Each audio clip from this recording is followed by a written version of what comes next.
الحمدللہ وکفا والصلاة والسلام علی عبادہ الذین اصطفیٰ خصوصاً علی افضلہم وخاتم النبیین محمد الامین وعلی آلہ واصحابہ اجمعین. اما بعد فاعوذ باللہ من الشیطان الرجیم. بسم اللہ الرحمن الرحیم. وقال اللہ عز وجل الم یجدک یتیما فآوی ووجدک ضالا فہدی ووجدک عائلا فاغنی. صدق اللہ العظیم. رب اشرح لی صدری ویسر لی امری واحلل عقدۃ من لسانی یفقہوا قولی. اللہم الہمنا رشدنا واعذنا من شرور انفسنا. اللہم ارنا الحق حقا وارزقنا اتباعہ وارنا الباطل باطلا وارزقنا اجتنابہ. آمین یا رب العالمین. اللہم صلی علی محمد وعلی آل محمد کما صلیت علی ابراہیم وعلی آل ابراہیم انک حمید مجید. اللہم بارک علی محمد وعلی آل محمد کما بارکت علی ابراہیم وعلی آل ابراہیم انک حمید مجید. معزز سامعین، میں اپنے لیے اس کو بہت ہی خوش بختی سمجھتا ہوں کہ اس شہر میں جس کو چھوڑے ہوئے اب کئی برس گزر چکے، 93 کی بات ہے، تو 25 برس کے بعد اپنے اس شہر میں دوبارہ آنے جانے کا سلسلہ شروع ہوا.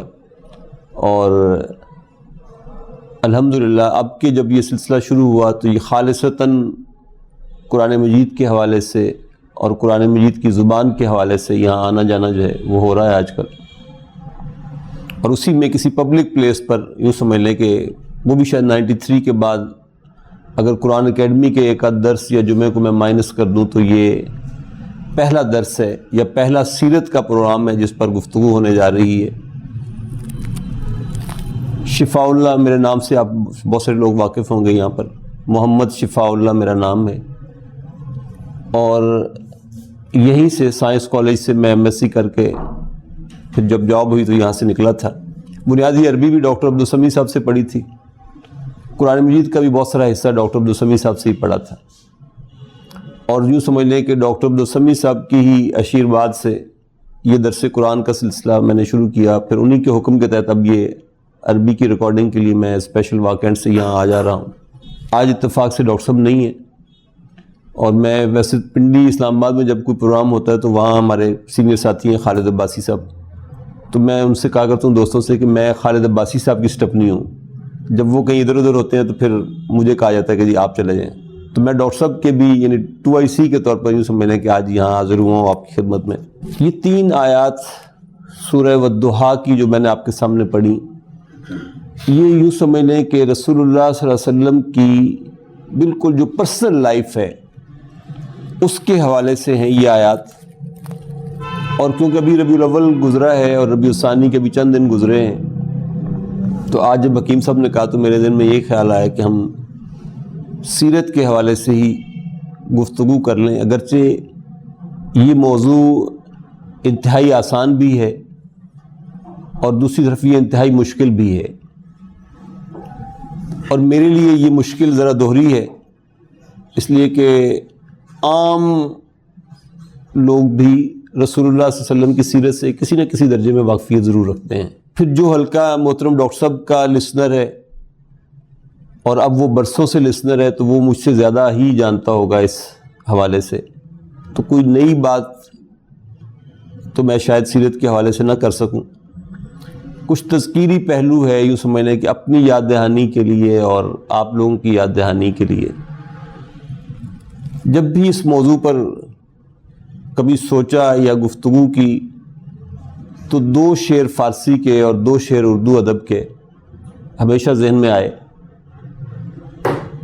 اردو ادب میں تو وہ نعت بڑی مشہور ہے اقبال عظیم آبادی صاحب کی کہ کوئی لفظوں میں کیسے بتا دے ان کے رتبے کی حد ہے تو کیا ہے. ہم نے اپنے بڑوں سے سنا ہے صرف اللہ ان سے بڑا ہے. تو رسول اللہ صلی اللہ علیہ وسلم کی حیات طیبہ کا کسی بھی درجے میں کسی ایک بھی پہلو کے اعتبار سے احاطہ کرنا یہ کسی انسان کے بس کا کام نہیں. یہاں تک کہ جن لوگوں نے کئی والیومز میں سیرت کی کتابیں لکھیں، کم سے کم میری نظر سے کوئی ایسا رائٹر نہیں گزرا جس نے اپنے آخری والیوم کے آخری صفحے پر پھر یہ جملہ بھی لکھ دیا ہو کہ حضور صلی اللہ علیہ وسلم کی سیرت کے اس گوشے پر یا پوری حیات طیبہ پر جو کچھ سوچا جا سکتا تھا، جو کچھ لکھا جا سکتا تھا، وہ آج میں نے سوچ دیا اور لکھ دیا. اس کے علاوہ باقی بعد میں آنے والے سیرت نگاروں کے لیے کوئی پہلو باقی نہیں رہا. ہر روز سوچنے والے سوچتے ہیں، اور حضور صلی اللہ علیہ وسلم کی حیات طیبہ کا ایک نیا رنگ، ایک نیا پہلو اور ایک تشنگی کا احساس ہے، وہ باقی رہ جاتا ہے. اس اعتبار سے میں نے عرض کیا کہ یہ خود لکھنے والوں کے لیے بھی مشکل رہی. کجا یہ کہ کسی ایک محفل میں گھنٹے آدھے گھنٹے کے درس میں کوئی شخص کسی ایک پہلو کا بھی احاطہ کر سکے، یہ ممکن نہیں. تو تذکیر ہی کا انداز ہوگا. دوسرا شعر جو اس سلسلے میں مجھے پسند ہے، ظاہر ہے ہمارے کلمہ شہادت کے دو حصے ہیں. دوسرے حصے میں یہ ہے کہ حضور صلی اللہ علیہ وسلم کو ہم عبدہ و رسولہ مانتے ہیں، کہ وہ اس کے اب بھی ہیں اور اس کے رسول بھی ہیں. تو ابدیت کے اعتبار سے مولانا کوثر نیازی مرحوم کا ایک شعر جو مجھے بہت ہی پسند ہے، انہوں نے کہا کہ تیری عظمت کی جھلک دیکھ کر معراج کی رات، کب سے جبریل کی خواہش ہے بشر ہو جائے. اور فارسی میں اگر عرض کروں تو غالب کے دو اشعار، ایک تو وہ کہتے ہیں نا کہ ہزار بار بشویم دہن ز مشک گلاب، ہنوز نام تو گفتن کمال بے ادبیست، کہ کوئی شخص ہزار بار بھی اپنی زبان کو مشک سے، خوشبو سے دھوئے اور پھر وہ بیٹھے رسول اللہ صلی اللہ علیہ وسلم کا ذکر کرنے اور ان کا نام نامی لینے، تب بھی یہ بے ادبی ہی ہوگی. یہ نام ان گناہگار زبانوں پر یہ اس لائق نہیں ہے یہ زبانیں کہ یہ کچھ کہہ سکیں. دوسرا اس نے کہا کہ غالب ثنائے خواجہ بے یزداں گذاشتے ہیں، کہ اللہ تعالیٰ کی ثنا بیان کرنی ہے تو زیادہ مناسب ہے کہ اللہ تعالیٰ سے درخواست کرتے ہیں کہ اللہ تو بیان کر دے حضور کی شان. غالب ثنائے خواجہ بے یزداں گذاشتے ہیں، کہاں ذات پاک مرتبہ دان محمد است، کہ صرف اس کی ذات ہے اس لائق کہ جو حضرت محمد صلی اللہ علیہ وسلم کی شخصیت کا جس پہلو کو بھی بیان کرنا چاہے کما حق کو بیان کر سکتی ہے، کوئی اور نہیں کر سکتا. اس کے باوجود اس موضوع کو اس وقت منتخب کرنے کا، جیسے میں نے عرض کیا کہ مقصد صرف تذکیر ہے، یاد دہانی ہے، اور ایک خاص جملہ جو میں نے کبھی پڑھا تھا، میں اسی کے اعتبار سے جھنجھوڑنے کے حوالے سے اپنے آپ کو بھی اور آپ کو بھی یہ جملہ سنانا چاہتا ہوں. ہمارے سینئر لوگوں میں سے، بزرگوں میں سے، اسکالرز میں سے ایک صاحب سول انجینئر تھے، امریکہ میں وہ ایم ایس کر رہے تھے کسی زمانے میں. تو کہتے ہیں کہ ایک جوائنٹ محفل میں جس میں یہودی بھی تھے، عیسائی بھی تھے، کچھ اور لوگ بھی مذاہب کے لوگ بھی تھے، وہاں کسی نے مجھے انٹروڈیوس کروایا اور کہا کہ یہ ان سے ملیے، یہ فلاں صاحب ہیں، and he belongs to Mohammedan religion. تو آگے سے یہودی نے کہا کہ ہو از محمد صلی اللہ علیہ وسلم. تو وہ کہتے ہیں کہ میں شرم کے مارے گھل گیا اور میرا جی چاہا کہ کاش زمین پھٹے اور میں اس کی کہیں انتہائی پنہائیوں میں جا کے گم ہو جاؤں، کہ 1.5 ارب ہیں ہم دنیا میں، اور ویسٹ محتاج تعارف ہے کہ ویسٹ کو بتایا جائے کہ حضرت محمد صلی اللہ علیہ وسلم کون ہے. یہ جملہ جب میں نے پڑھا تو میں نے اپنا ایک ریئلسٹک انالیسز کیا، اور میں آپ سب کو بھی دعوت دے رہا ہوں کہ آپ بھی ضرور غور کیجیے گا اس بات پر کہ ویسٹ تو ویسٹ رہا، کیا میں واقعتاً جانتا ہوں کہ ہو از حضرت محمد صلی اللہ علیہ وسلم؟ بڑی پریشانی ہوگی اگر دو باتیں کر سکے آپ. اپنے ساتھ یہ طے کر لیں کہ جھوٹ نہیں بولوں گا, اپنے آپ کو دھوکہ نہیں دوں گا, پھر تجزیہ کرنے بیٹھیے تو شاید اس سے مختلف تجزیہ نہیں ہوگا آپ کا بھی جو جب میں نے یہ جملہ پڑھنے کے بعد کیا تھا تو میرا تجزیہ تھا. اور وہ تجزیہ کیا تھا؟ میں حضور کو کتنا جانتا ہوں. تو مجھے سمجھ آئی کہ اگر میں کہیں اسکولوں کالجوں کا منہ میں نے دیکھا ہے تو میں حضور صلی اللہ علیہ وسلم کو اتنا جانتا ہوں جتنا اسلامیات کی درسی کتابوں میں تھوڑا یا زیادہ صحیح یا غلط جتنا لکھا ہوا تھا ان کتابوں میں, وہ واقعتاً جتنا میں نے پڑھا اس میں سے وہ میری معلومات ہیں حضور صلی اللہ علیہ وسلم کے حوالے سے. پھر جب بھی ربیع الاول آتا ہے تو اگر میں بھی جمعے کا بر وقت نمازی ہوں اور مسجد کے خطیب صاحب کو بھی اللہ تعالیٰ نے ان 4 یا 5 جمعوں پہ یہ توفیق دی کہ انہوں نے بھی واقعتاً حضور کی سیرت ہی کو بیان کیا وہاں پر, تو وہ میرا معلومات کا ذخیرہ ہے کہ میں نے وہاں سے جتنا مجھے سیرت کا پتہ چلا وہ میرا ذخیرہ ہے. یا اگر میں نے کچھ پڑھ لکھ رکھا ہے تو ربیع الاول میں اخبار رسالوں میں یا ٹیلی ویژن کے مذاکروں میں اگر کچھ سیرت کبھی ڈھنگ سے کچھ جو بھی بیان ہوئی ڈھنگ سے ہوئی یا بے ڈھنگی ہوئی وہ میرا ذخیرہ معلومات ہے. اس کے علاوہ تو آج تک یعنی اس میرے انالیسس تک ایک بھی ڈھنگ سے ایسی کتاب سیرت کی نہیں تھی جو میں نے الف سے لے کر یہ تک پڑھی ہو. اور دعویٰ عشق کا اور محبت کا ہے حضور صلی اللہ علیہ وسلم کے ساتھ, تو کیا اتنا بھی رائٹ نہیں ہے حضور صلی اللہ علیہ وسلم کا میرے اوپر کہ میں کم سے کم کوئی ایک تو سیرت کی کتاب لوں اور اس کو اے سے زی تک سب پڑھ ڈالوں ایک دفعہ. میں آپ سے اگلی گزارش یہ کر رہا ہوں کہ یہ انالیسس جب آپ بھی کریں گے تو شاید اس سے زیادہ مختلف نہیں ہوگا کہ حضور صلی اللہ علیہ وسلم کے بارے میں ہماری معلومات بڑی محدود اور بڑی مختصر سی ہیں.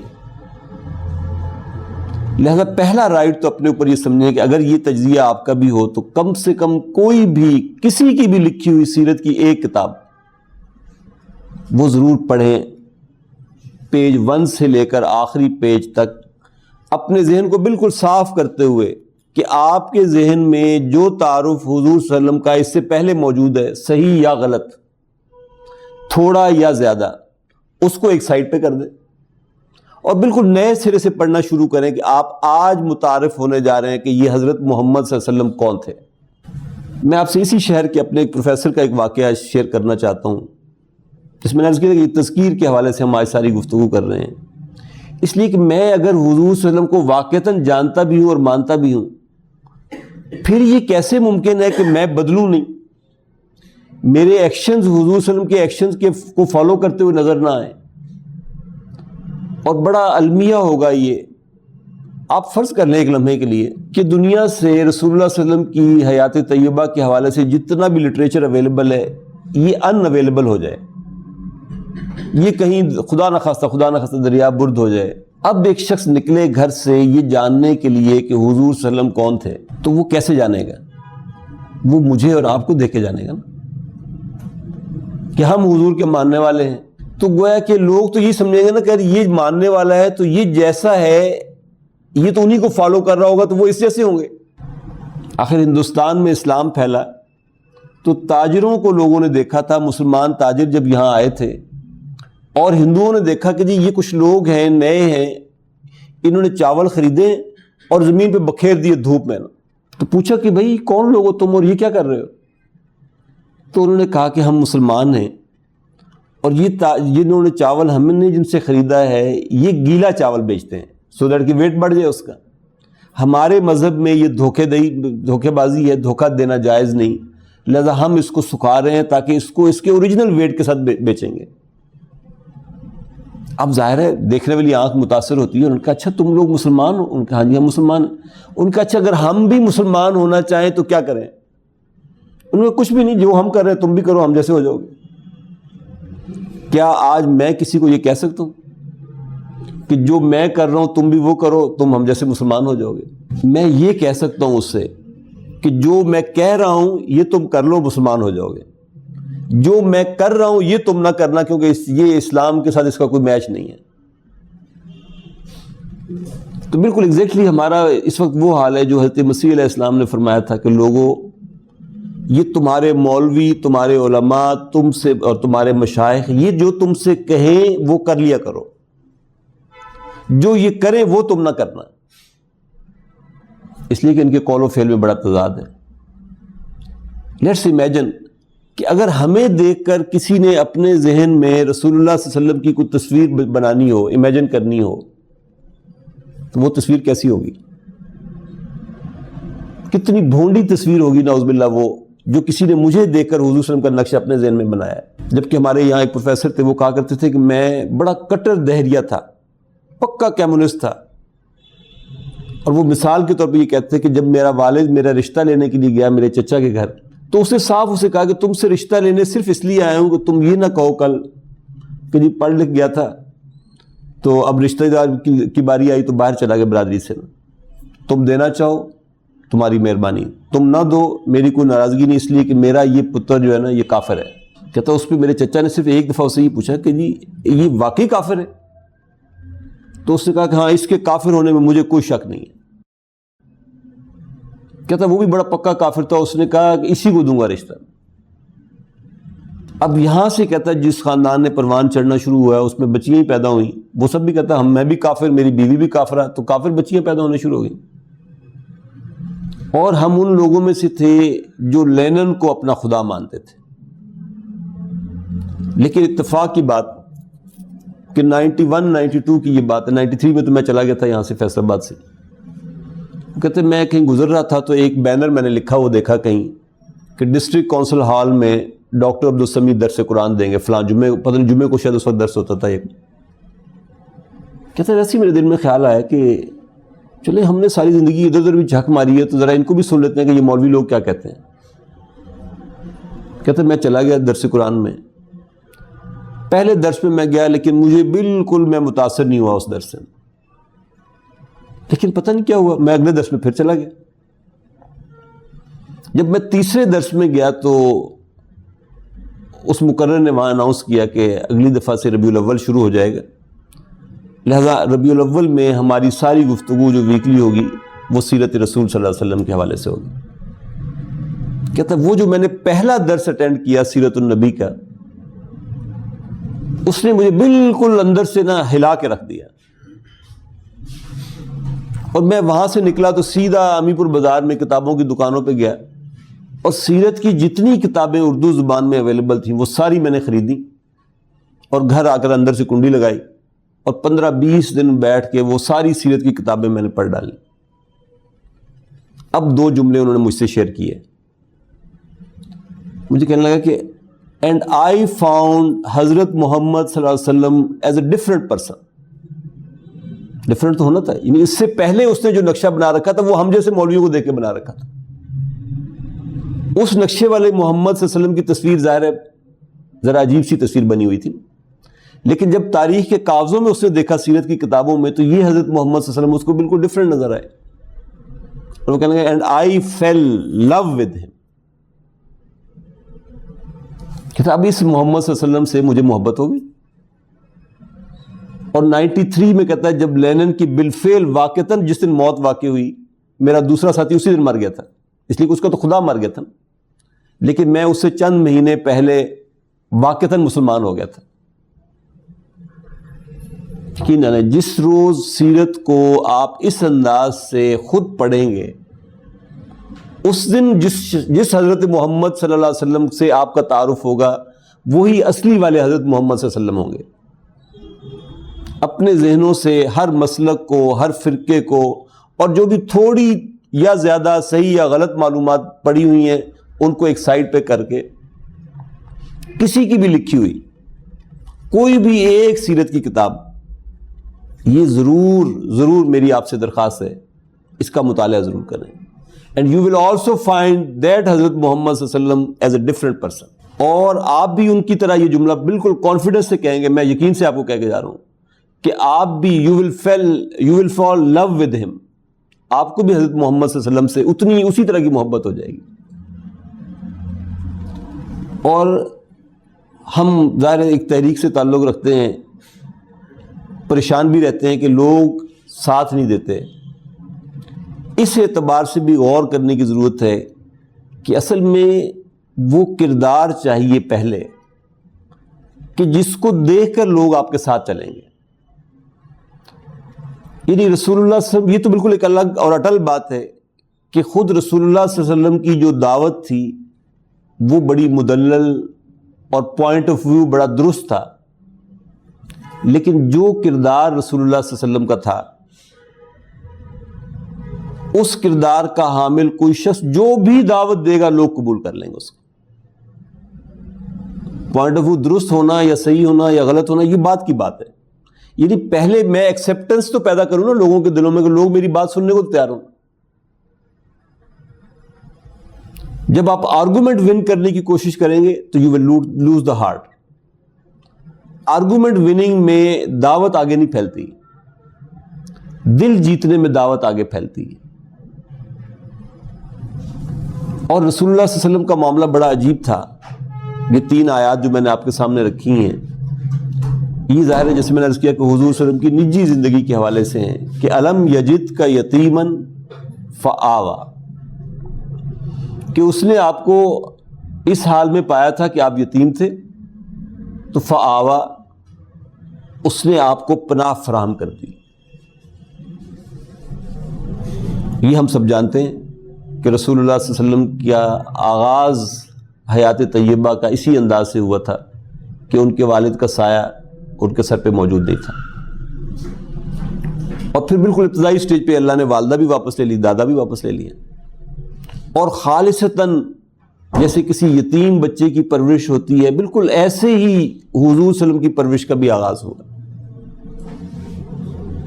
یہاں تک کہ اللہ نے جناب ابو طالب کے دل میں جو اس بنو ہاشم کے سردار تھے یہ محبت ڈال دی کہ ہی اونڈ حضرت محمد صلی اللہ علیہ وسلم پورے طریقے سے. تو فآوا ہو گیا نا، اللہ نے حضور صلی اللہ علیہ وسلم کو ایک پناہ فراہم کر دی. پھر جس کردار کی میں بات کرتا 25 سال کی عمر میں، یہ واقعہ بھی تاریخ کی کتابوں میں آپ کو نظر آتا ہے کہ حضور اماں خدیجہ کا سامان لے کر تجارت کے لیے گئے. گویا حضور اماں خدیجہ کے ایک لحاظ سے سیلز مین کے طور پر گئے ہوئے تھے. یعنی یہ بھی ہم جو پڑھتے ہیں نا کہ حضور تجارت کرتے، حضور کے پاس پیسہ کہاں سے تھا کہ جو حضور تجارت کرتے تھے. حضور بالکل اسی طرح لوگوں کا مال لے کر جاتے تھے، بیچ کے تو کچھ پرسنٹیج جو بھی طے ہوتی تھی وہ خود لے لیتے تھے، باقی ان کو واپس کر دیتے تھے. واپسی پر اماں خدیجہ کے غلام نے جب آ کے رپورٹ دی کہ یہ عجیب تاجر ہے، جھوٹ نہیں بولتا، بالکل اپنے مال کا نقص بتاتا ہے، اس کی پازیٹیو چیزیں کہتا ہے، خود ہی لوگوں کو نظر آ جائیں گی. اس طرح کی ایک مثبت رپورٹنگ جب اس نے کی حضور کی حضرت خدیجہ کے ساتھ، تو حضرت خدیجہ نے حضور صلی اللہ علیہ وسلم کو پرپوز کیا کہ آپ چاہیں تو مجھ سے نکاح کر لیں. تو حضور کا نکاح ہو گیا حضرت خدیجہ کے ساتھ. اللہ تعالیٰ نے کہا کہ وَوَجَدَكَ عَائِلًا فَأَغْنَى، اس نے آپ کو تنگ دست پایا تو فَأَغْنَى، اس نے آپ کو غنی کر دیا. یہاں تک کہ جب اماں خدیجہ نے ایک موقع پر یہ محسوس کیا کہ حضور لگتا ہے کہ میرے مال کو اپنا مال نہیں سمجھتے، تو باقاعدہ فارمل اناؤنسمنٹ کی انہوں نے ایک دعوت میں اپنے عزیزوں کو بلا کر کہ تم سب گواہ رہنا کہ آج سے میرے سارے مال کے مالک محمد صلی اللہ علیہ وسلم ہوں گے. اور پھر یہ اللہ ہماری بیویوں کو بھی یہ توفیق دے، لیکن ظاہر ہے یہ توفیق بھی اسی وقت ملے گی جب پہلے ہم بھی کوئی اپنے کردار کو ثابت کریں گے. تو میں 48 سال کی عمر میں چڑھا تھا غار حرا پر، اور جب کہ پورا ٹریک بنا ہوا ہے مرد ہونے کی حیثیت سے، میں ہانپتا کانپتا راستے میں پتہ نہیں 20 جگہ میں بیٹھا ہوں گا، اور کہیں پانی پی کہیں کچھ کر. 40 سال کی عمر مبارک کو جب حضور پہنچے تو اماں خدیجہ کی عمر 55 برس تھی. حضور 25 کے تھے جب نکاح ہوا اماں خدیجہ کے ساتھ، اماں خدیجہ 40 سال کی تھی. جب حضور 40 سال کے تھے تو اس کا مطلب حضرت خدیجہ 55 برس کی تھی. 55 برس کی بوڑھی جس کے 2 جگہ پہلے نکاح ہوئے تھے، اولادیں پہلے بھی موجود تھیں، حضور سے بھی ساری اولاد اماں خدیجہ سے ہی پیدا ہوئی، حضور کی بھی. یہ خاتون جو ہے یہ کھانا لے کر جاتی تھی حضور صلی اللہ علیہ وسلم کا غار حرا میں، اور اللہ تعالیٰ نے کیا ہائی ٹریبیوٹ پیش کیے حضرت خدیجہ کو کہ حضرت جبریل آتے ہیں اور آ کر حضور صلی اللہ علیہ وسلم سے کہتے ہیں کہ یا رسول اللہ ابھی تھوڑی دیر میں خدیجہ آنے والی ہیں آپ کا کھانا لے کر. جب وہ آئیں تو ان سے کہیے گا کہ اللہ آپ کو سلام عرض کر رہا تھا, اللہ آپ کو سلام پیش کر رہا ہے, اور حضور ہمارا بھی سلام کہیے گا حضرت خدیجہ کو, اور انہیں کہیے گا کہ اللہ نے آپ کے لیے جنت میں بہت عالی شان بہت خوبصورت محل تعمیر کر رکھا ہے. وَوَجَدَكَ عَائِلًا فَأَغْنَى. اچھا, اب غار حرا میں حضور کیا لینے جاتے تھے جس کو یہاں کہا گیا کہ وَوَجَدَكَ ضَالًّا فَهَدَى. اما عائشہ فرماتی ہیں کہ حضور صلی اللہ علیہ وسلم کی عمر مبارک جب 40 سال کو پہنچی تو حضور کو تنہائی عزیز ہو گئی, اور آپ صلی اللہ علیہ وسلم اکثر غار حرا تشریف لے جاتے تھے اور وہاں بیٹھ کر عبادت کیا کرتے تھے کئی دن. سوال پیدا ہوتا ہے کہ ابھی تو کوئی شریعت نہیں آئی تھی, نبوت کا ظہور ہی نہیں ہوا تھا, تو عبادت کس نوعیت کی تھی جو حضور کیا کرتے تھے وہاں؟ تو شارحین حدیث یہ لکھتے ہیں کہ وہ عبادت غور و فکر کی نوعیت کی تھی. کبھی سوچئے گا کہ حضور صلی اللہ علیہ وسلم غار حرا میں بیٹھ کر کیا سوچتے ہوں گے. جتنے پرسنل ایشوز تھے حضور صلی اللہ علیہ وسلم کے, تنگ دستی والے, یتیمی والے, وہ سب تو دور ہو چکے تھے. اب حضرت خدیجہ مکے کی سب سے اس میں ایک امیر ترین خواتین میں سے تھیں. اب وہ سارا مال جب حضور کا مال ہو گیا اور حضرت خدیجہ جیسی وفادار اور انتہائی فرمانبردار بیوی مل گئی, ایک ظاہر عمدہ گھر بھی مل گیا ہوگا حضور کو, ایک لگژریس لائف جو تھی حضور کی اب اس کا آغاز ہو چکا تھا. کوئی ذاتی ایشو حضور کا نہیں تھا ایسا جس کے لیے حضور کو تنہائی اور کئی غاروں کا رخ کرنا پڑے. تو غار حرا میں بیٹھ کر حضور کیا سوچتے ہوں گے؟ غار حرا میں حضور ظاہر بات ہے یہی سوچتے ہوں گے نا کہ مکے میں ایک ٹرسٹ بنا تھا حلف الفضول کے نام سے.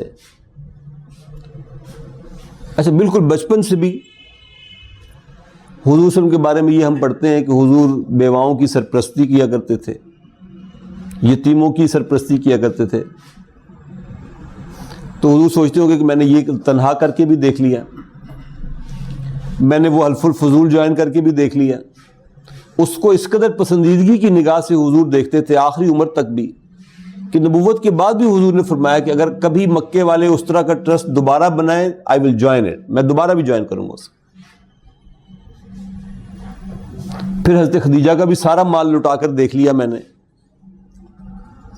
چند لوگوں کی خدمت تو میں کر پایا, لیکن بحیثیت مجموعی نوع انسانی کی خدمت مجھ سے نہیں ہو پائی. میں چند بیواؤں کی اگر سرپرستی کر کے کہیں ان کو اپنے قدموں پہ کھڑا کرتا ہوں تو معاشرہ 20 اوروں کو بیوہ کر دیتا ہے. چند یتیموں کو اگر میں اپنے قدموں پہ کھڑا کرتا ہوں تو یہ معاشرہ 20 اوروں کو یتیم کر دیتا ہے. اور پھر ایک آبزرویشن مسلسل تھی حضور کی کہ مکے کے اندر 2 طبقے نظر آ رہے ہیں. نظر آتا ہے کہ ابو جہل, اس کا باپ بھی فرعونوں کی طرح تھا, اس کا دادا بھی سردار تھا, یہ بھی سردار ہے, آگے اس کے بچے بھی اسی طرح ہوں گے. اس طرف بلال, اس کا باپ بھی غلام تھا, یہ بھی غلام ہے, اس کی آگے نسلیں بھی غلام ہوں گی. اچھا, مجھے ان دونوں میں دیکھنے کے اعتبار سے کوئی فرق بھی نظر نہیں آ رہا. یہ پیچھے تھوڑا سا چلے تو ایک ہی باپ تھا ان کا, مادہ تخلیق بھی ایک ہے. تو یہ فرق کس بات کا ہوا پھر کہ یہ ہمیشہ ہی آقا, یہ ہمیشہ ہی غلام, اور اس کا کوئی چھٹکارے کا طریقہ کار نظر بھی نہیں آ رہا. یہ وہ طریقہ تھا جو ڈھونڈنے کے لیے حضور صلی اللہ علیہ وسلم غار حرا تشریف لے جاتے تھے کہ پہلی وحی نازل ہوئی اور فرمایا اللہ تعالیٰ نے کہ اقرا بسم ربک الذی خلق. اللہ تعالیٰ نے اپنا تعارف کروایا کہ پڑھیے اپنے رب کے نام سے. اور رب کون ہوتا ہے؟ الذی خلق. رب وہ ہوتا ہے جو تخلیق کرے, جو پیدا کرے. اور پیدائش کے حوالے سے یعنی اللہ تعالیٰ کو خالق ماننے کے حوالے سے سارا مکہ مانتا تھا حضور اللہ کو خالق, لیکن اللہ کو رب ماننے کو تیار نہیں تھے وہ. تو ایک بیسک رول اللہ تعالیٰ نے دے دیا کہ رب صرف وہ کہلا سکتا ہے جو خالق بھی کہلا سکے. یہاں سے حضور صلی اللہ علیہ وسلم کی نبوت کا آغاز ہوتا ہے. دوسری یا تیسری وحی میں جب سورہ مدثر کی ابتدائی آیات نازل ہوئیں اور یہ الفاظ آگے کہ یا ایھا المدثر قم فانذر وربک فکبر، یہاں سے رسالت کا آغاز ہوا. گویا اللہ تعالیٰ نے حضور صلی اللہ علیہ وسلم کے لیے اب یہ ڈیوٹی اسائن کر دی کہ آپ کے کرنے کے کام دو ہیں. نمبر 1 کمر ہمت کسیے فانذر، اور ایک تہلکہ مچا دیجیے مکے کی سرزمین کے اوپر، بتائیے لوگوں کو کہ یہ جس ڈگر پر اس وقت تک چل رہے ہیں انذر، اس سے ان کو وارن کر دیجیے. اگر ابو جہل نسل در نسل آقا ہی رہا اور بلال اور خباب بن ارت اور صہیب رومی رضوان اللہ علیہم اجمعین ان جیسے لوگ ساری زندگی نسل در نسل غلام ہی رہے، تو انسانیت یوں ہی پستی چلی جائے گی. دنیا میں بھی یہ کبھی اچھا رخ دونوں پارٹیوں میں سے کوئی بھی نہیں دیکھ سکے گی. دنیا میں بھی جنت دیکھنی ہے اور آخرت میں بھی جنت دیکھنی ہے، پھر ایک کام ہے ڈنکے کی چوٹ کرنے والا، اور وہ ہے وَرَبَّكَ فَكَبِّرْ، اپنے رب کو بالفعل بڑا کر کے دکھا دیجیے. یہ تھا یوں سمجھے ٹارگٹ، یہ تھا مشن محمدی صلی اللہ علیہ وسلم، یہ تھا گول حضور صلی اللہ علیہ وسلم کا. اور آپ جانتے ہیں کہ نصب العین کا ایک لفظ ہمارے یہاں استعمال کیا جاتا ہے.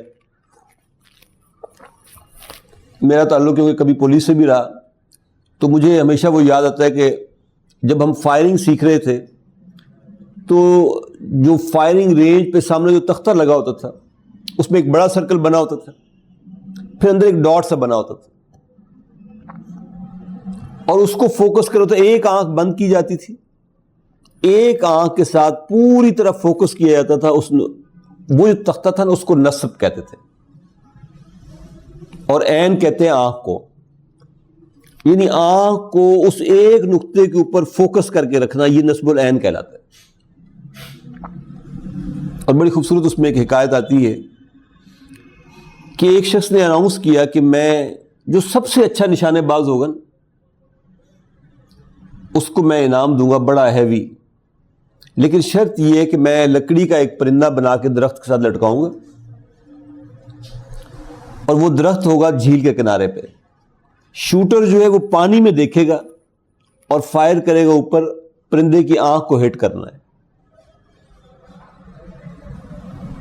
آگے جو نشانے باز تھے، ایک نے جب جھیل میں اپنا دیکھنا شروع کیا تو اس نے پوچھا اس سے کہ تمہیں جھیل میں کیا نظر آ رہا ہے؟ تو اس نے کہا جی پانی ہے سبز رنگ کا. اس نے اتنا ہی کہا تو اس نے کہا تو نہیں شوٹ کر سکتا، آ جائے ادھر سائڈ پہ ہو جائے. پھر وہ دوسرے کو لایا تو دوسرے نے کہا جی کچھ شاخیں ہیں جو نظر آ رہی ہیں. اس کو بڑھا دیا، اس کو تو بھی نہیں کر سکتا. پھر ایک تیسرا شوٹر آیا، اس نے اسے جب دیکھا تو اس نے پوچھا کیا نظر آ رہا ہے؟ اس نے کہا جی اور تو کچھ نہیں، بس ایک آنکھ نظر آ رہی ہے. اس نے کہا یہ انعام کا حقدار ہے، صرف یہی شوٹ کر سکتا ہے، کیونکہ اس کا فوکس اتنا کلیئر ہے کہ اس کو دائیں بائیں کچھ نظر نہیں آ رہا ہے. اللہ تعالیٰ نے حضرت ابراہیم علیہ السلام کے لیے یہ لفظ استعمال کیا حنیف. حنیف کہتے ہیں فوکسڈ پرسن کو. کبھی آپ نے دیکھا ہو دیہاتی زندگی میں یا شہر میں بھی، خیر اب تو وہ ٹانگوں کا رواج بھی ختم ہو گیا، جب گھوڑا جوتا جاتا تھا تو گھوڑے کی آنکھوں کے آگے وہ کھوپے سے ڈالے جاتے تھے، اور اسی طرح رہٹ میں جب بیل چلایا جاتا تھا تو اس کی آنکھوں پر بھی کھوپے ڈالے جاتے تھے. کیوں؟ سو دیٹ کہ وہ یونی ڈائریکشنل رہے، اپنے ٹریک کے علاوہ دائیں بائیں اس کی ڈسٹریکشن نہ ہو اس کو. تو اللہ کے رسول صلی اللہ علیہ وسلم کا فوکس تو بہت زبردست تھا، وَرَبَّكَ فَكَبِّرْ کا. ہم ڈی فوکس ہو جاتے ہیں اصل میں، ہماری توجہات ہم ڈسٹریکٹ ہو جاتے ہیں، دائیں بائیں ہماری توجہ، ہمیں بھی اس کھوپے کی ضرورت ہے جس پہ ہم حنیف ہو سکے. یہ مشن محمدی تھا صلی اللہ علیہ وسلم جس کو حضور لے کر چلے تھے. اور اس راستے میں کردار کے حوالے سے میں آپ سے شیئر کروں، کیسا کردار چاہیے؟ کیا میرا ویسا ہے؟ میں اپنا جائزہ لیتا ہوں تو مجھے نظر آتا ہے بالکل کہیں اس کے قریب بھی لگتا ہوا نظر نہیں آتا. حضور گھر سے باہر نکلتے ہیں، مکے کی ایک عورت سامان لے کر باہر بیٹھی ہوئی ہے، وہ جانتی نہیں کہ یہ محمد بن عبداللہ کون ہے. حضور گزرتے ہوئے پوچھتے ہیں اس سے کہ اماں کیوں بیٹھی ہے، کون ہے، کیوں بیٹھی ہے؟ تو وہ بہت بڑی بڑی گالیاں دیتی ہے حضور کو اور کہتی ہے اس نے گھر گھر میں لڑائی جھگڑا شروع کرایا ہوا ہے، میں تو اب تنگ آ کے مکہ شہر چھوڑ کے جا رہی ہوں۔ تو حضور نے کہا پھر بیٹھی ہوئی کیوں؟ اس نے کہا سامان بھاری ہے، کوئی اٹھوانے والا بندہ ملتا ہے تو بس چلی جاؤں گی۔ تو حضور نے کہا کہ اچھا میں سامان اٹھوا دیتا ہوں، رکھو میرے اوپر اور جہاں جانا ہے وہاں لے جاتا ہوں۔ جب مکہ شہر سے باہر نکلی، اب سارے رستے میں وہ گالیاں دیتی جا رہی ہے حضور کو اور حضور آگے چلتے چلتے اس کا سامان اٹھائے جا رہے ہیں۔ لیٹس امیجن، کیا ہم کر سکتے ہیں؟ ہمیں تو ہمارا سگا بھائی گالی دے تو ہم ساری زندگی اس سے بات کرنے کو تیار نہیں ہوتے۔ جب سامان اتارا اس کا تو حضور نے سلام کیا، چل پڑے۔ اس نے آواز دی، اس نے کہا بیٹا بتاؤ تو صحیح تم کون ہو؟ تو مسکرا کر کہا کہ اماں میں وہی ہوں جسے تو سارے رستے میں گالیاں دیتی آئی۔ تو اس نے کہا کہ اگر تو وہی ہے تو میں گواہی دیتی ہوں کہ تو اللہ کا سچا رسول ہے، اب میں پیچھے نہیں رہوں گی، میں تیرے ساتھ جاؤں گی۔ دعوت ایکسیپٹ کروانی ہو اپنی تو اس طرح کا کردار چاہیے۔ پھر اچھا ذرا سوچیں، آپ کمپیریزن کریں نا اپنا بھی ساتھ ساتھ، کہ رسول اللہ صلی اللہ علیہ وسلم نے ان ساتھیوں کو جن کو جنت کی بشارتیں دی تھیں، ان میں حضرت علی کہتے ہیں کہ اللہ کے رسول صلی اللہ علیہ وسلم نے جنت اور جہنم کا جیسا نقشہ ہمارے سامنے کھینچا ہے، خدا کی قسم اگر بالفعل جنت اور جہنم میرے سامنے بھی پیش کر دی جائے تو میرے یقین میں ایک رائی کے دانے کے برابر، ایک بال کے برابر بھی فرق واقع نہیں ہوگا۔ جتنا میں نے ان دیکھی جنت کو یقینی مانا ہے، وہ سامنے بھی آ جائے گا تو میں اتنے یقین سے مانوں گا اس کو۔ ایک نوجوان حضور صلی اللہ علیہ وسلم کی خدمت میں حاضر ہوتا ہے اور آ کر روتا ہے اور کہتا ہے کہ یا رسول اللہ میں اپنے گھر کی چار دیواری سیدھی کر رہا ہوں، فلاں صحابی کا درخت آتا ہے رستے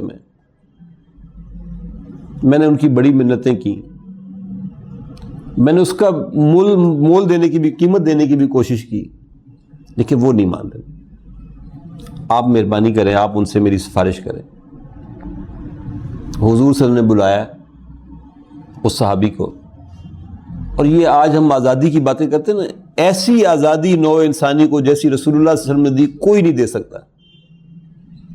اس صحابی کو بلایا اور حضور نے کہا کہ یہ تمہارا بھائی ہے، یہ درخت اس کو چاہیے، دے دو اس کو یہ جگہ تھوڑی سی۔ اس نے کہا یا رسول اللہ میں نہیں دیتا۔ لیٹس امیجن، یعنی اپنے باپ کے سامنے بھی آپ ریفیوز کریں نا، رائٹ دینے کے باوجود بھی، تو وہ کچھ بھی نہ کہے تو ساری زندگی بھر اس بات کو دل میں ضرور رکھے گا۔ حضور نے کہا قیمت لے لو اس سے۔ اس نے کہا یا رسول اللہ میں نہیں بیچتا۔ حضور نے کہا تو اگر اس کو دے دے نا یہ درخت تو اللہ تعالیٰ ایسا ہی درخت تیرے لیے جنت میں لگا دے گا۔ ایون دین ہی سیڈ کہ یا رسول اللہ مجھے یہ سودا منظور نہیں ہے، اٹھا اور چلا گیا۔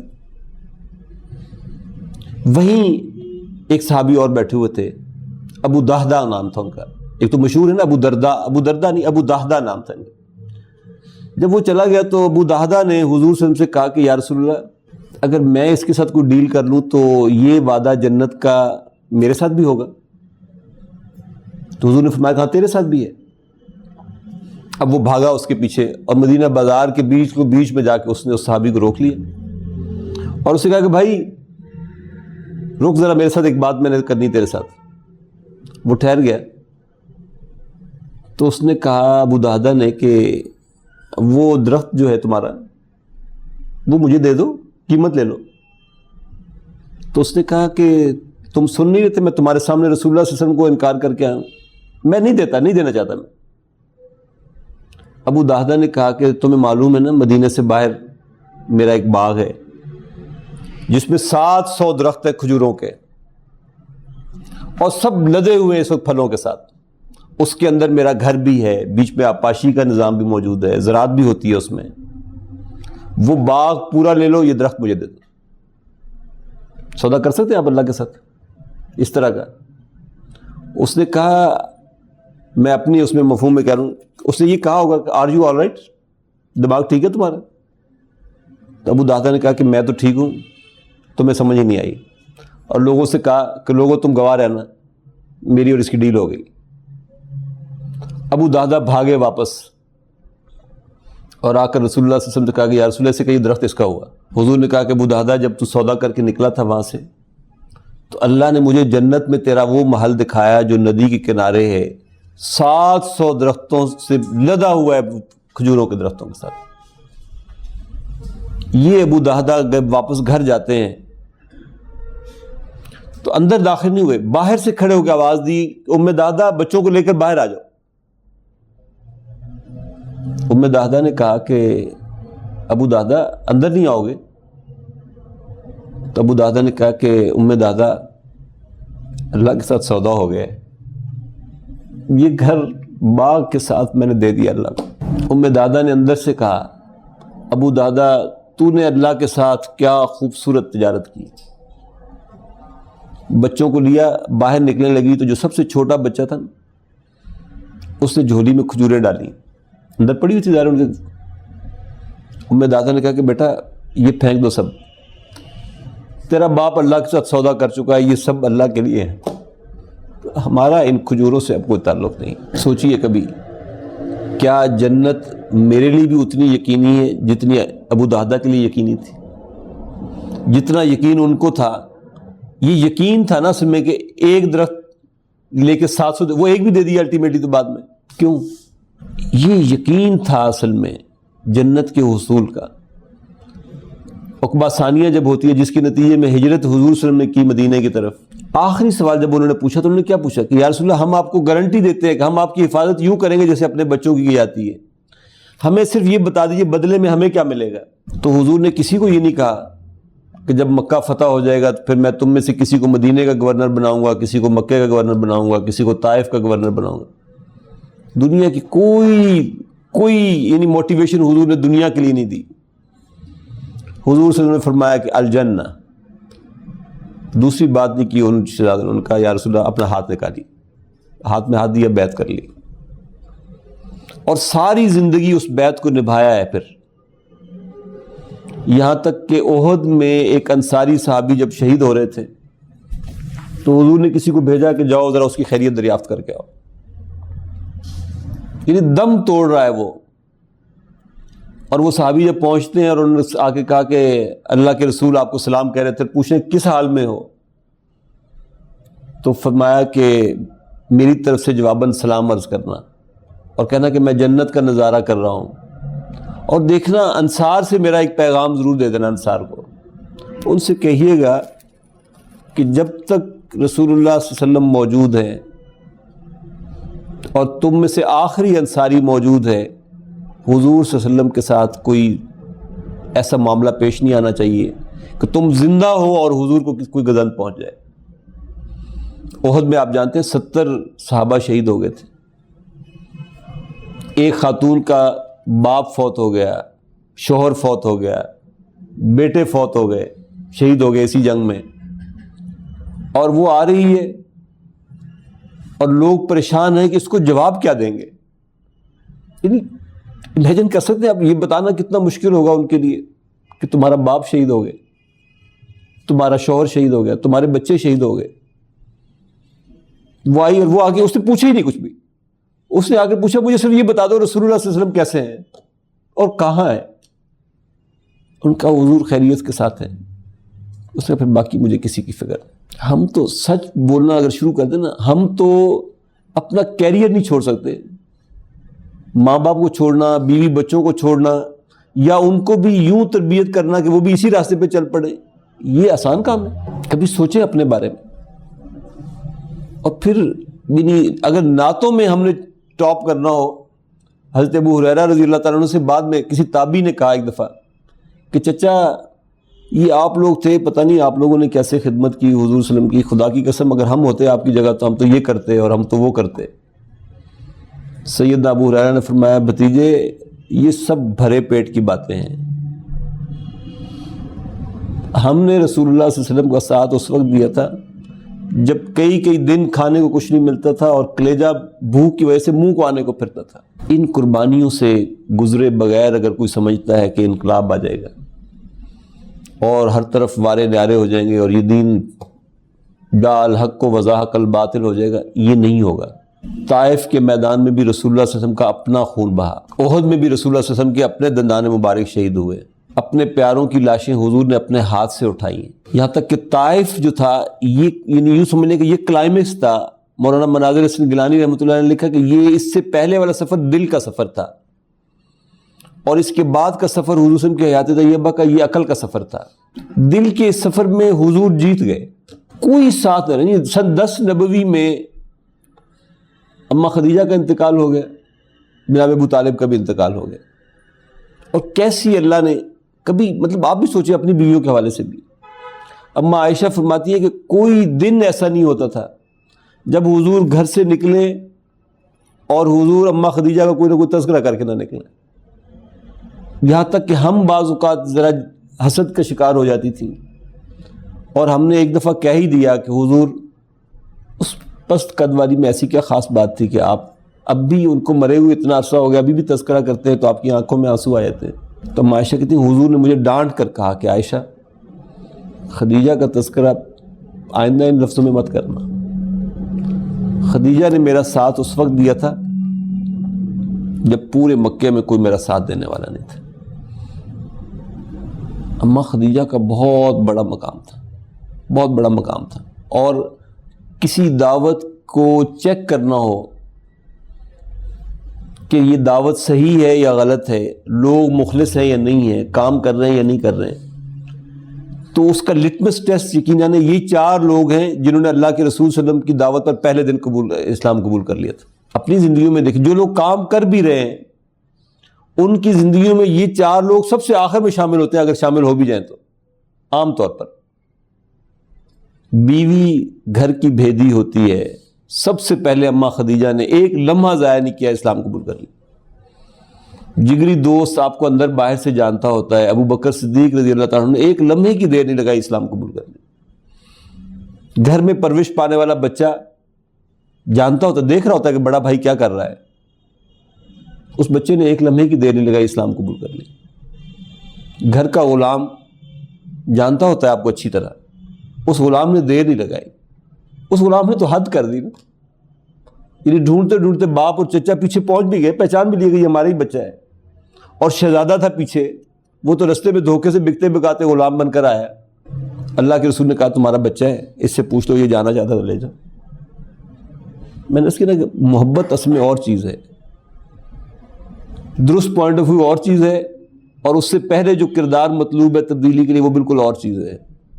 حضرت زید سے جب پوچھا گیا، باپ اور چچا پوچھ رہے ہیں کہ بیٹا بتاؤ، کہا کہ میں رسول اللہ صلی اللہ علیہ وسلم کے ساتھ رہوں گا،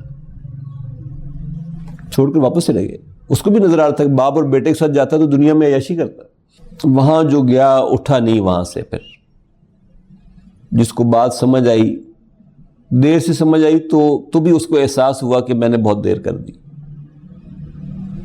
اور جس کو پہلے دن سمجھ آ گئی اس نے پہلے دن ہی شامل ہو گیا وہ حضور کے ساتھ۔ یہ دل کا سفر حضور نے جیتا طائف سے واپسی پر، اگرچہ ہلکا سا شکوہ بھی نکلا اللہ کے ساتھ، لیکن اس شکوے کے بعد اللہ تعالیٰ نے حضور صلی اللہ علیہ وسلم کو پھر معراج پر بلایا۔ معراج کے بعد پھر ٹیبل ٹرن ہو گیا، اب حضور کے لیے فضا سازگار ہوئی، حضور مکہ سے مدینہ ہجرت کر گئے۔ ساتھی پہلے ہی ہجرت کر چکے تھے بہت سارے۔ ہجرت کے بعد پھر اب عقل کا سفر شروع ہوا۔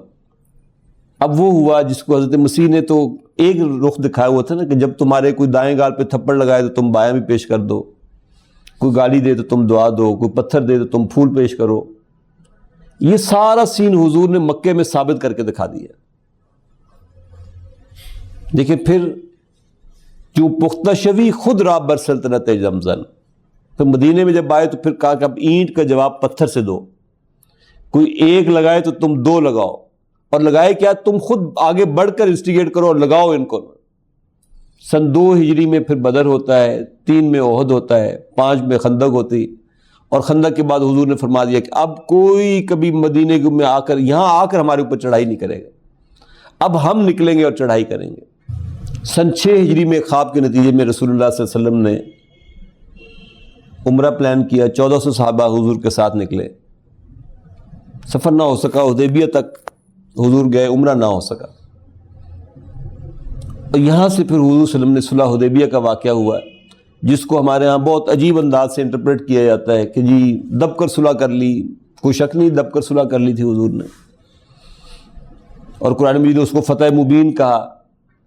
اصل میں تو فتح مبین بیت رضوان تھی، کہ جب حضرت عثمان کو بھیجا گیا ایلچی کے طور پر کہ جائیں اور ان سے بات کریں کہ ہم لڑائی جھگڑے کے لیے نہیں آئے، ہم صرف عمرہ کرنے کے لیے آئے، ہمیں اندر آنے دو.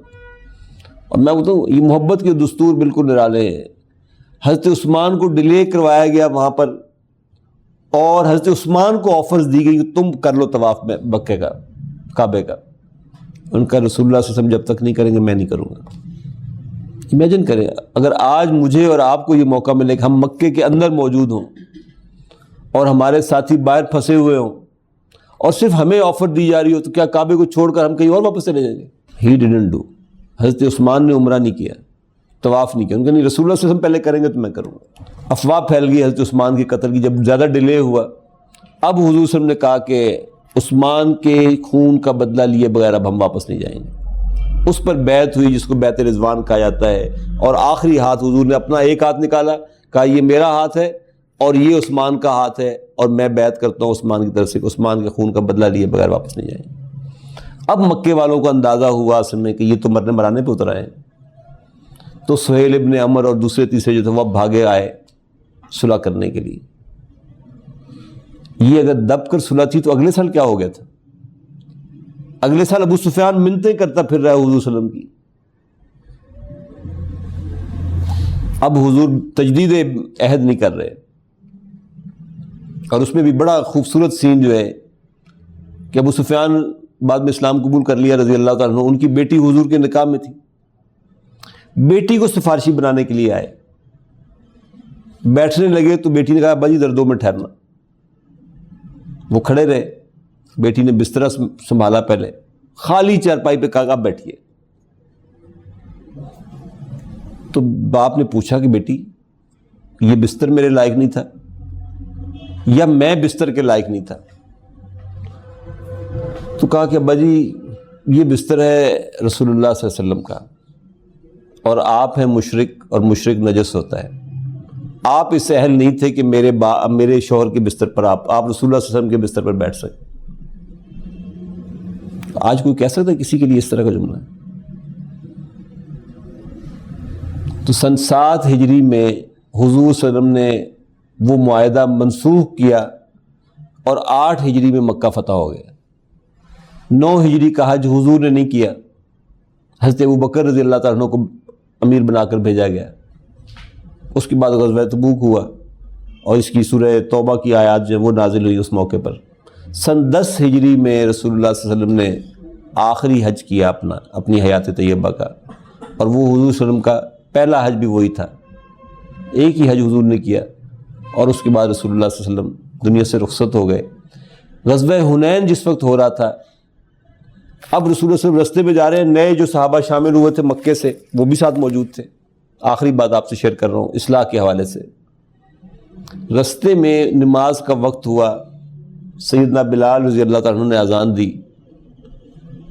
اور یہ مکے کے نو مسلم جو تھے صحابہ، ان کا نوجوانوں کا ایک گروپ قریب بیٹھا ہوا تھا، اور وہ حضرت بلال کے ہر جملے پر پھپتیاں کس رہے تھے. ذرا بھی نئے تھے، ان کو بھی اسلام کا اس طرح اندازہ نہیں تھا. ہر جملے پہ وہ استہزاء کر رہے تھے حضرت بلال کا. تو کسی نے جا کر رسول اللہ صلی اللہ علیہ وسلم کو شکایت لگا دی کہ حضور آج بلال کی اذان میں بڑی بےزتی کی انہوں نے، فلاں جو گروپ بیٹھا ہوا نا انہوں نے بڑا استہزاء کیا حضرت بلال کا. حضور صلی اللہ علیہ وسلم نے ان کی ایکسپلینیشن کال کی، بلا لیا اس پورے نوجوانوں گروپ کو، اور پوچھا ان سے تم نے کی یہ حرکت؟ ایک آج کے حکمران ہیں، ان سے جان چھڑانی ہو جھوٹ بولے بغیر جان نہیں چھڑائی جا سکتی. ایک وہ حکمران تھے جان چھڑانی ہو سچ بولے بغیر جان نہیں چھڑا سکتے تھے. دے ایڈمیٹڈ، ان کا یا رسول اللہ صلی اللہ علیہ وسلم یہ نام ہم سے یہ غلطی ہوئی ہے. انہوں نے کس سے ہوئی ہے؟ اب جس نے ایک نے کی تھی خاص طور پہ، اس نے ہاتھ کھڑا کر کے کہا، اس نے کہا یا رسول اللہ یہ گستاخی مجھ سے ہوئی ہے. ذرا سوچیں، ساتھ ہی اس کے ذہن میں یہ تصور بھی آ گیا اب حضور فاتح مکہ ہیں. سوچا ہوگا اس نے کہ حضور پیچھے سے کسی کو اشارہ کریں گے، کوئی آئے گا اور میری گردن اڑا دے گا. حضور نے یہ نہیں کیا. دشمنی ختم کرنی ہو تو دشمن کو ختم نہیں کیا جاتا. آپ ایک دشمن کو ماریں گے نا، دشمنی اور پھیلے گی، 10 اور آپ کے دشمن پیدا ہو جائیں گے. دشمنی کو ختم کر دیں، دشمن خود بخود ختم ہو جائے گا. حضور نے پوچھا اذان سیکھنا چاہو گے؟ تو اس نے کہا کہ نام یا رسول اللہ صلی اللہ علیہ وسلم، ضرور سکھائیے۔ تو حضور نے کہا کہ اچھا میں پڑھوں گا جو جملے، تم میرے پیچھے پیچھے پڑھو گے، تم ریپیٹ کرتے چلے جانا۔ رسول اللہ صلی اللہ علیہ وسلم نے کہا اللہ اکبر اللہ اکبر، اس صحابی نے بھی پیچھے کہا اللہ اکبر اللہ اکبر، یہاں تک کہ جب رسول اللہ صلی اللہ علیہ وسلم نے آخری بار کہا اللہ اکبر تو اس نے بھی کہا اللہ اکبر۔ حضور نے کہا لا الہ الا اللہ، اس نے بھی کہا لا الہ الا اللہ۔ پھر اس نے کہا کہ یا رسول اللہ، حضور نے پوچھا سیکھے؟ ان نے کہا ہاں جی سیکھ گیا۔ ان کا یاد ہوگی؟ اس کے یاد ہوگی۔ ابھی حضور کچھ بولے نہیں تو اس نے کہا یا رسول اللہ میری آپ سے ایک درخواست ہے۔ حضور نے فرمایا بتاؤ۔ تو عرض کی کہ یا رسول اللہ یہ سیدنا بلال رضی اللہ تعالیٰ عنہ آپ کے مؤذن ہیں مدینہ میں، میری آپ سے درخواست ہے کہ آپ مجھے اپنا مؤذن بنا دیجئے مکہ میں۔ سیرت نگار لکھتے ہیں کہ صحابی کی عمر 27 برس تھی اس وقت۔ He remained alive till 99، 99 سال کی عمر اس نے پائی، اور وہ ہر نماز کے ساتھ، یعنی دن میں 5 وقت اذان سے ذرا پہلے وہ بیت اللہ میں آتا تھا، ایک طواف کرتا تھا، 2 نفل پڑھتا تھا، اور پھر وہ اذان جو اس نے رسول اللہ صلی اللہ علیہ وسلم سے سیکھی تھی وہ صدائیں وہ مکے میں بلند کرتا تھا، 27 سال سے لے کر 99 سال کی عمر تک۔ دلوں کو جیتے بغیر کوئی یہ سوچے کہ وہ سرزمینوں کو جیت لے گا، اندر کو بدلے بغیر کوئی سمجھتا ہے کہ وہ باہر کے ماحول کو بدل لے گا، یہ نہیں بدل سکتا۔ اور جس طرح اقبال نے کہا تھا نا کہ چوں بجاں در رفت جاں دیگر شد، اگرچہ یہ قرآن مجید کے بارے میں، قرآن مجید کیا ہے؟ حضور صلی اللہ علیہ وسلم کی سیرت ہی تو ہے۔ جب یہ تمہارے اندر اترے گا تو تمہارے اندر کو بدل کے رکھ دے گا۔ جاں چو دیگر شد جہاں دیگر شود، جب تمہارا اندر بدل گیا پھر 4 سو سب باہر بھی بدل جائے گا۔ قرآن مجید کے ترجمے کے ساتھ، قرآن مجید کی زبان کے ساتھ اپنی دوستی پیدا کیجیے، سیکھیے اس کو خدا کے لیے، اور رسول اللہ صلی اللہ علیہ وسلم کی سیرت اپنے ساتھ ضرور یہ کمٹ کر لیجیے یہاں سے آج اٹھنے سے پہلے کہ ہم حضور صلی اللہ علیہ وسلم کی سیرت طیبہ کا مطالعہ ضرور کریں گے۔ انشاءاللہ اس کے نتیجے میں وہ محبت پیدا ہوگی آپ کی بھی اور میری بھی حضور صلی اللہ علیہ وسلم کے ساتھ، کہ جو واقعتاً ہمیں بدل کر رکھ دے گی۔ اندر انقلاب برپا ہو گیا تو ہمارے ایک استاد کہا کرتے تھے وہاں میں کہ دیکھو تمہاری جد و جہد سے پوری زمین پر خلافت کا نظام برپا ہو جائے، اور وہ نظام اپنی پورے ثمرات اور برکات انڈیلنا شروع کر دے، لوگ سمیٹنا شروع کر دیں، یہاں تک کہ تم بھی سمیٹنے والوں میں شامل ہو جاؤ، لیکن اگر اللہ تعالیٰ کے ہاں یہ قابل قبول نہ ہوا تمہارا یہ کام تو تم مارے گئے، اور تمہاری جد و جہد کے نتیجے میں 1 انچ زمین پر بھی کوئی تبدیلی واقع نہ ہوئی، لیکن تمہاری یہ جد و جہد اللہ تعالیٰ کے ہاں قابل قبول ہو گئی، شرف قبولیت پا گئی، تمہارے وارے نیارے ہو گئے۔ فمن زحزح عن النار وادخل الجنۃ فقد فاز، جس کو اللہ نے جہنم میں جانے سے بچا لیا اور جنت میں داخلے کی اجازت دے دی، فقد فاز، وہ پگ گیا، وہ پاس ہو گیا، کامیاب ہو گیا۔ اللہ تعالیٰ رسول اللہ صلی اللہ علیہ وسلم کی سیرت کو سمجھنے کی اور واقعتاً جیسی محبت درکار ہے حضور صلی اللہ علیہ وسلم کے ساتھ وہ محبت کرنے کی، اور اس کے نتیجے میں جو مجھے اپنے اندر تبدیلی پیدا کرنے کی ضرورت ہے وہ تبدیلی پیدا کرنے کی اللہ تعالیٰ مجھے بھی اور آپ سب کو بھی توفیق عطا فرمائے۔ اقول قولی ھذا واستغفر اللہ لی ولکم ولسائر المسلمین والمسلمات۔ بہت شکریہ آپ سب حضرات کا، بڑے اہتمام سے انہماک سے آپ نے میری گفتگو سنی، اللہ آپ کو جزائے خیر دے، بہت شکریہ، جزاکم اللہ خیر واحسن الجزاء۔ سبحانک اللہم وبحمدک نشہد ان لا الہ الا انت نستغفرک ونتوب الیک۔ الذین آمنوا وتطمئن قلوبهم بذکر اللہ